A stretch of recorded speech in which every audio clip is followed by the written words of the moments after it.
Hi there friends, how are you? My name is Nadia Rausa and I'm here today to show you how to make a piece with Symbolism. We'll only need a few supplies for this tutorial. We'll need a palette for wetting the color sheets. We'll need the color sheets, obviously. Today I'm going to be using Ivory Black and Japanocha Scarlet. Hopefully I said that right. But really you can use whatever colors you want. These are just the colors that I tend to be drawn to. I really like red and black together, so that's what I'm going to be using today. If you have the Peerless Subscription Box, then you will have full sheets of those colors to use with this tutorial. You also need paintbrushes, sketchbook, water for the sheets. I just use a little water droplet thing, but you could use really anything. And then 2 cups of water, one for clean water and one for dirty water. Another note about colors is that you can use metallic inks to kind of add an extra oomph to something.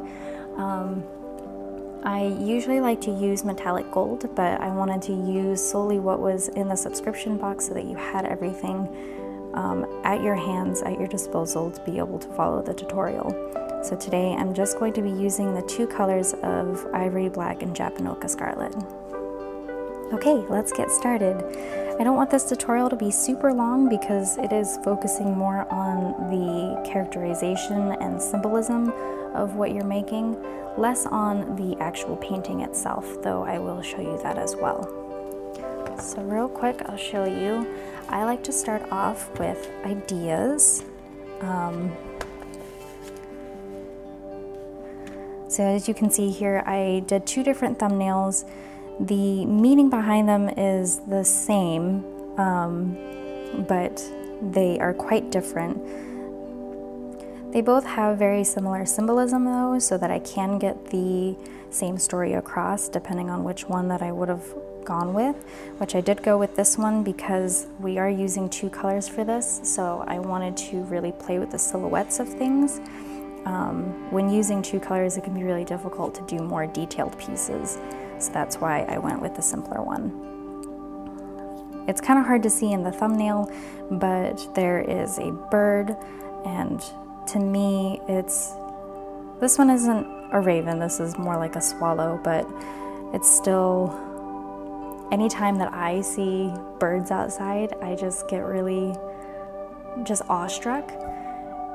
And it always seems so mysterious to me for some reason. So birds to me really represent like a mystery or a hidden feeling in my pieces. I like to use a lot of broken crowns because to me it represents kind of the broken confidence that I've had to heal in myself, and I'm still working on that, but it's something that needs mending, that is broken, and I like to represent that in my pieces, especially because a lot of these pieces represent my feelings. So that's oftentimes why there's a female character. Not that it's necessarily me in the painting, but they are my feelings. And then I like to add plants because I think they represent growth, and they can represent other things like decay for me, just depending on if they're live plants or dead plants in the piece. But all this to kind of show you that I broke it down so that I could make my piece. And so that we could go a little bit quicker here and not spend too much time on the sketching portion, I went ahead and sketched this out as well. One thing with symbolism in art is you can look up symbols and their meanings, but one thing about that I tend to stray away from, a reason why, is because different cultures could have the same symbol, but each culture is going to have a different meaning for it. There might be some cultures that are similar, but sometimes it can be very different. So what I like to do really is, what does something mean to me, and then make that symbolic in my artwork. So I've actually provided a symbolism worksheet here. This is so that you can write down the things that inspire and speak to you, and then what it means to you. And then there's a little section to kind of write down your thoughts on how to apply this to your art. And you can keep this whole sheet as kind of a dictionary of the symbols that you'd like to incorporate in your work. And I really advise to revisit it often, and it can really help you keep a consistent symbolism going through your work, but also you might learn that you want to change something. So it can be good to just visit every once in a while.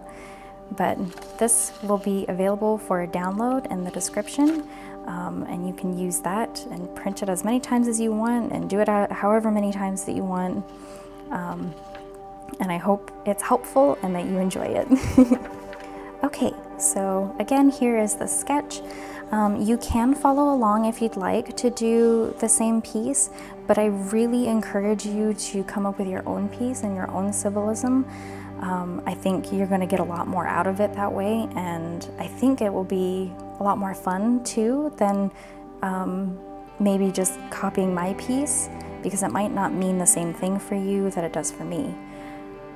So let's get started. I'll move this sketchbook out of the way. I've got my color sheets here, and I'm just going to take these out and just wet one of each. As you'll see, your sheets come in bigger sheets, but I just like to cut mine down because I think it's easier to use this way. So I'm just gonna take a few drops on there, and it's going to re-wet these.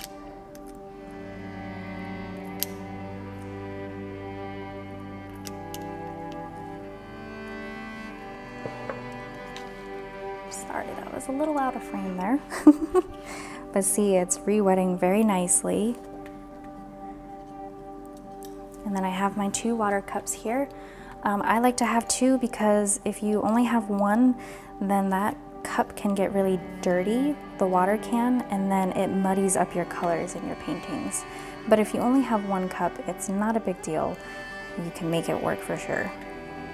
Okay, so one thing to note about the Peerless color sheets is they're very, very pigmented. So you really want to start slow and steady. So I'm actually going to just dip this and water it down a little bit.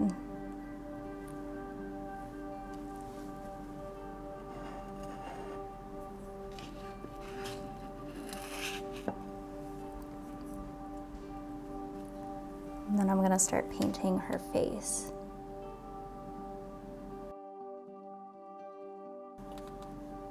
And here I'm using a wet on dry technique. So the paper is completely dry and my brush is wet with the paint.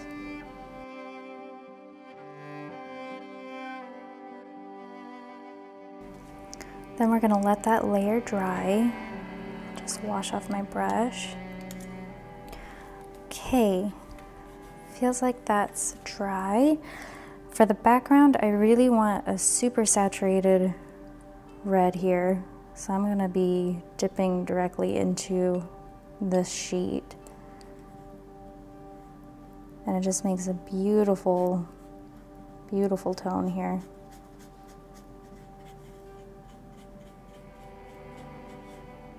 And I am just going to cover up my sketch a bit. I wanted this to be a little bit more abstract than my normal work anyway.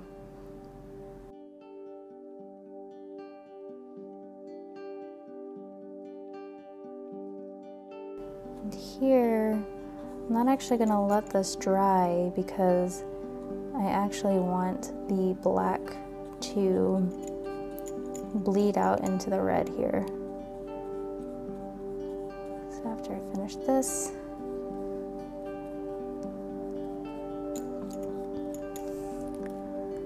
I'm going to grab some black.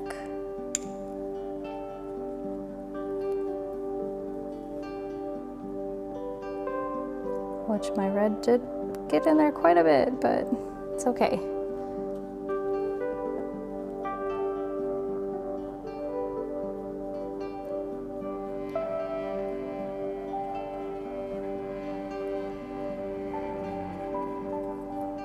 Now I don't want all the edges to bleed, so I'm not gonna go over everything here.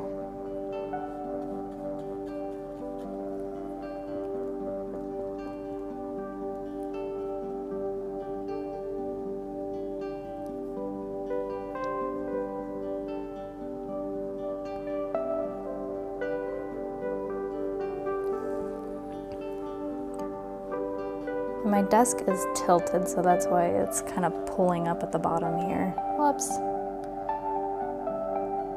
Well, you know what? We're just gonna go for it.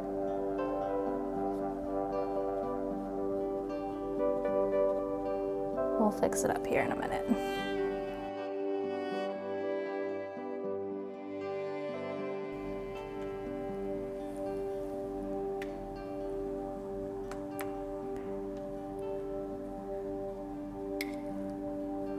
Going to take a bigger strip here and put a little less water on it so that we can get a really intense mixture here. But first I'm going to let this dry.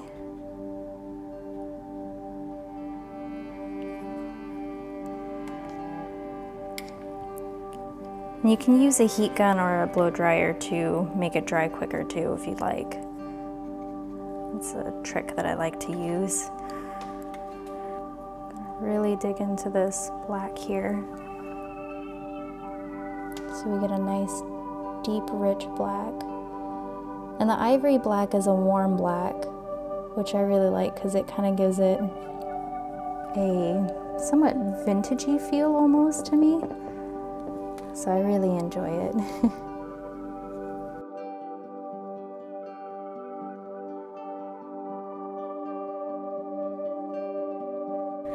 I think I would like her skin to be more of this red tone, so I think I'm gonna change the background to be like a dark red and her skin be the bright red. I think that's what I'm gonna do next after I let this guy dry here. Okay, I think I can start working in some areas.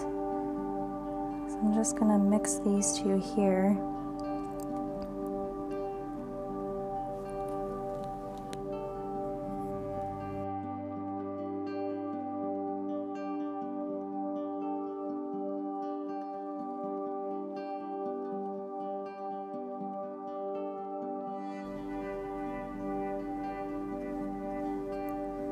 I will admit it's been a little while since I've painted, so I'm a little bit rusty, so I apologize for that.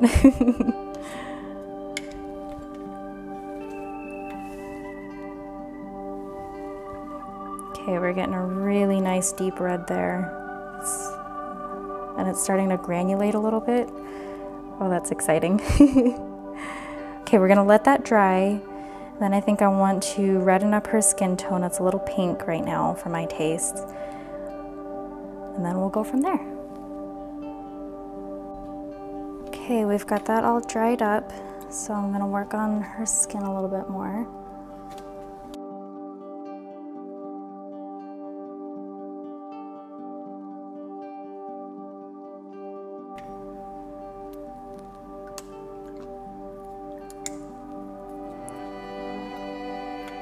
Okay, we'll let that layer dry. A lot of painting with watercolors in general is letting layers dry. That's why I really recommend like a heat gun or a blow dryer to speed up that process, but you also have to be a little careful with that because you don't want to warp your paper with the heat either. Okay, now I'm gonna dip back into the black color here for the bird. So we can start defining the form of the silhouette here.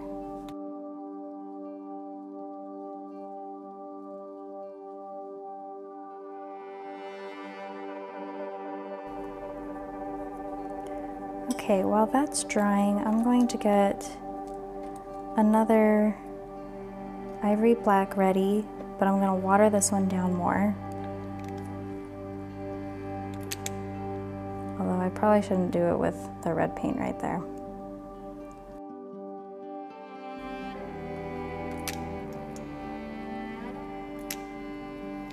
let's see how that is before we add more water.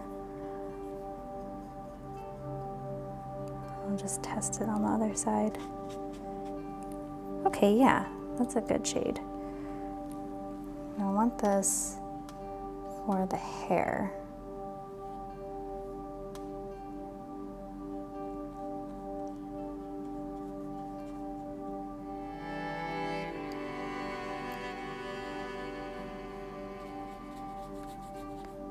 Oh, I guess my colors were not quite dry because they are starting to bleed.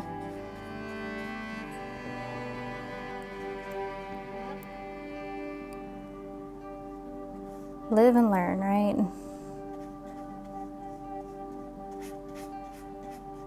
As Bob Ross would say, there are no accidents, just happy little mistakes.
Then I'm going to water this down a little bit into this side of the hair.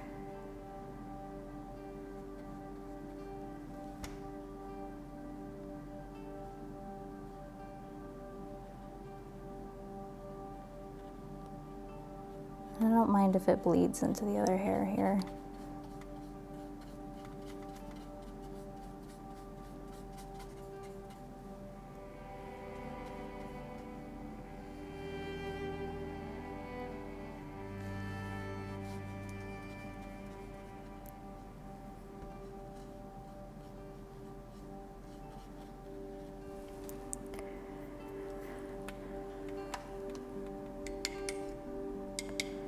And it's a little too much of a contrast, so I think I'm gonna go over this with the red as well.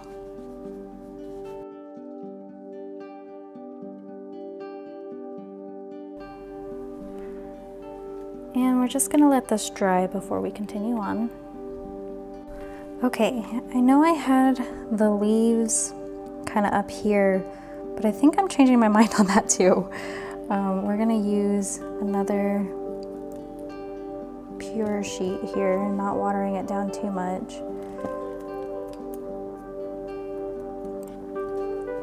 And I'm going to start adding some foliage.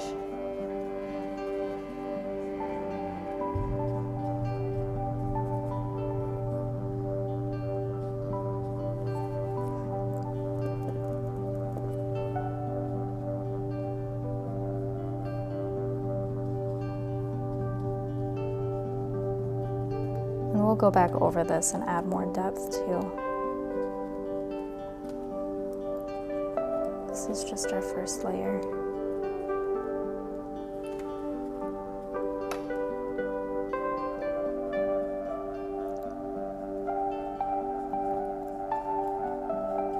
See, in this case, since I'm switching it up a little bit, this could actually be more representative of overgrowth.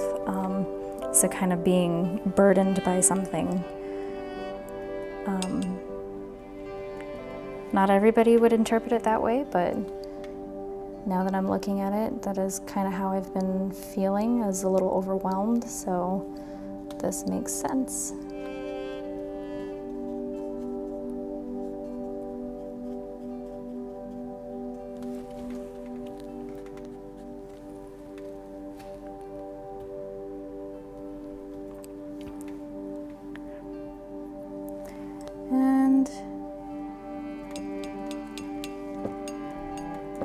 just go over this guy again.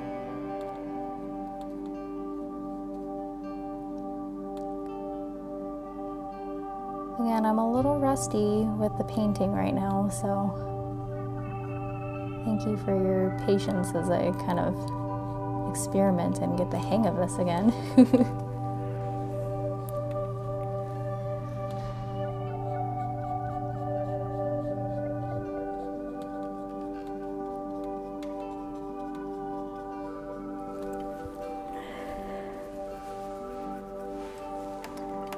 And I am out of my pre-cut ivory black, so I'm going to grab some more here.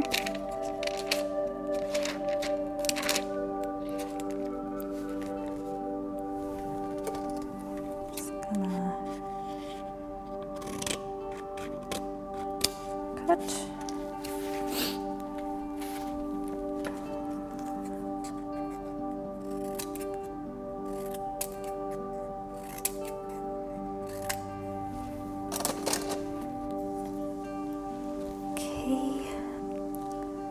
Get these out of there because I think they're all used up.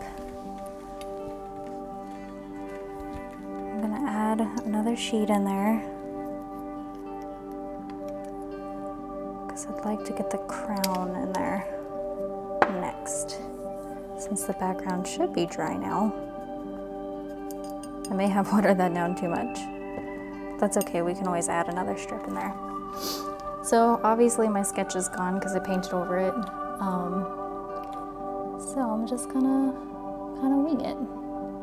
Yeah, it's not very opaque, but it might turn out that that looks cool, so we'll see.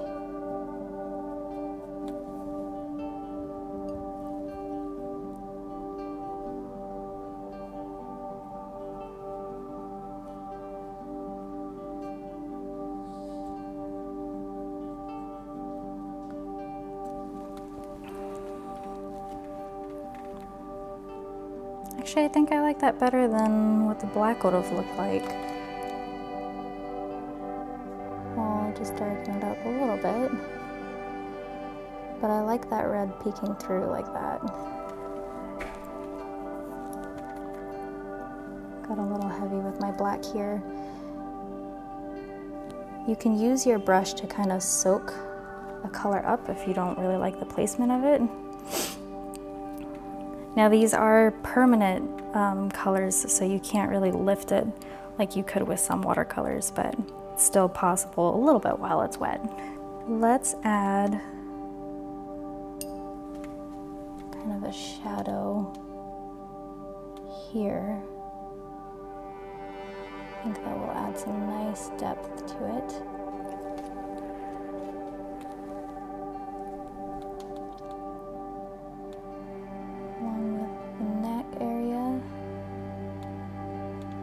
And remember, your colors are always going to dry lighter than what they appear. So it's okay to be a little heavy-handed, and just with practice, you'll get the hang of it.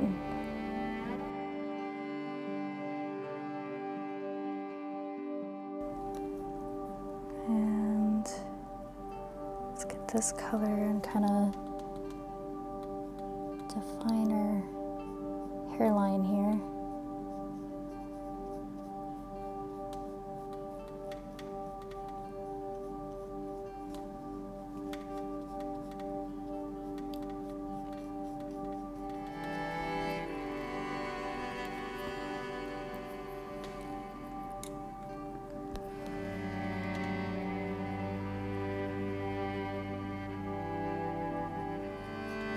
You can blend this out a little bit more now that it's started to set.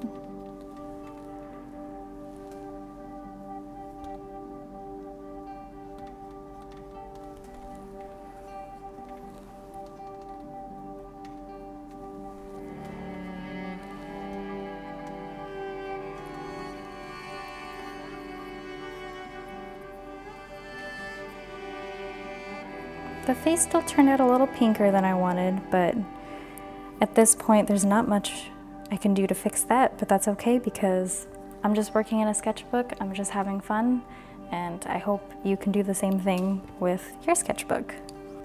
Okay, let's add, oops, another sheet in there and just a little bit, because I added too much last time. That much. We can start adding some depth to that foliage down there. Just with a couple leaves here and there. You don't want to do anything too overbearing.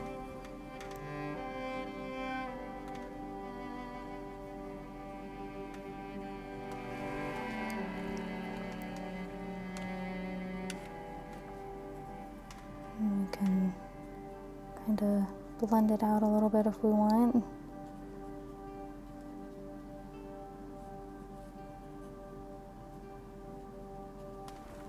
The really nice thing about the Peerless watercolors is how well they layer because they are permanent, transparent colors. I really enjoy that. And it always creates such an interesting effect. I can't explain it, but it's just so cool. I think I want to add some foliage up here because the tail just looks a little strange to me.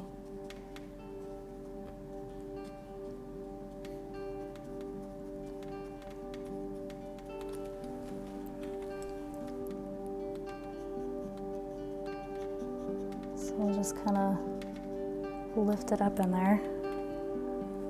And to balance things out, we'll just add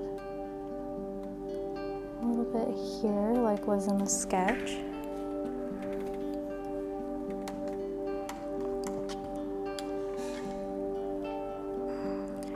So to me now this piece is really becoming symbolic of being shrouded, being hidden and overwhelmed, not really sure where to go, being a little bit blinded. There's a lot of mystery. I'd be curious to know how you'd interpret this, if it's kind of similar to what I was interpreting it as or completely different. Let us know down in the comments. So the hair tone is looking a little bit weird now with everything else, so I'm gonna be dipping into this. Let's water it down though.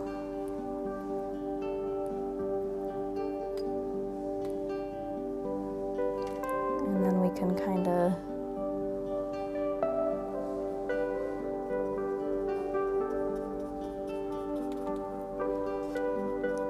harmonize it a little bit more.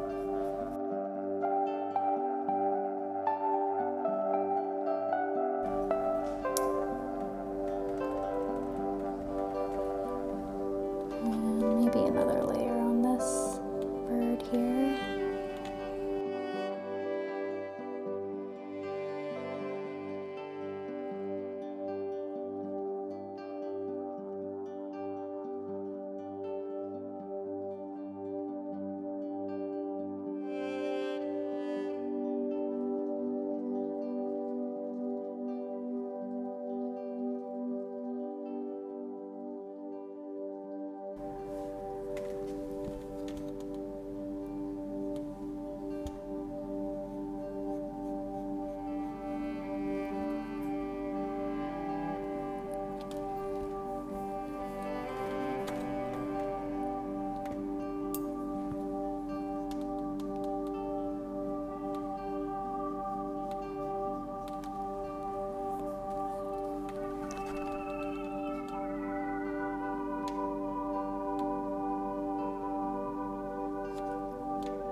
Now I think I'd like to just add some splatters.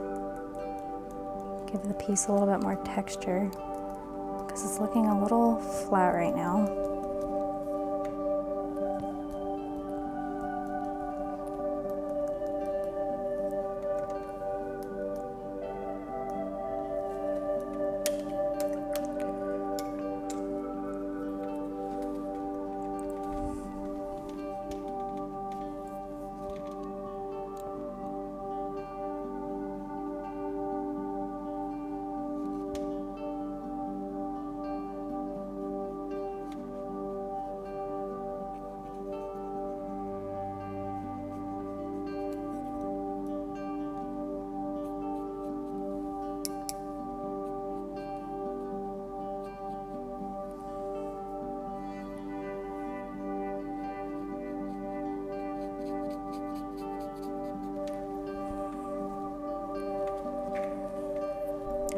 gonna do some finishing touches here.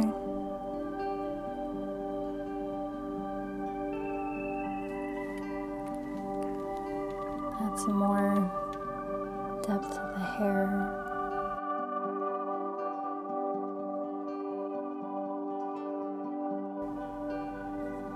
The bird shape is a little strange to me, so I'm just gonna fiddle with that a little bit here.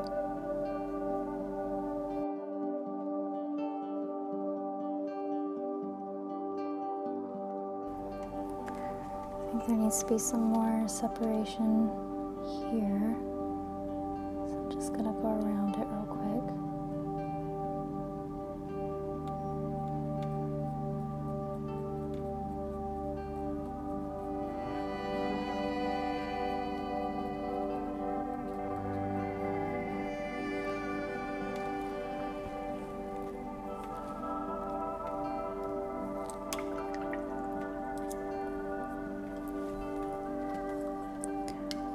Almost done here. Just want to darken this corner up a little bit.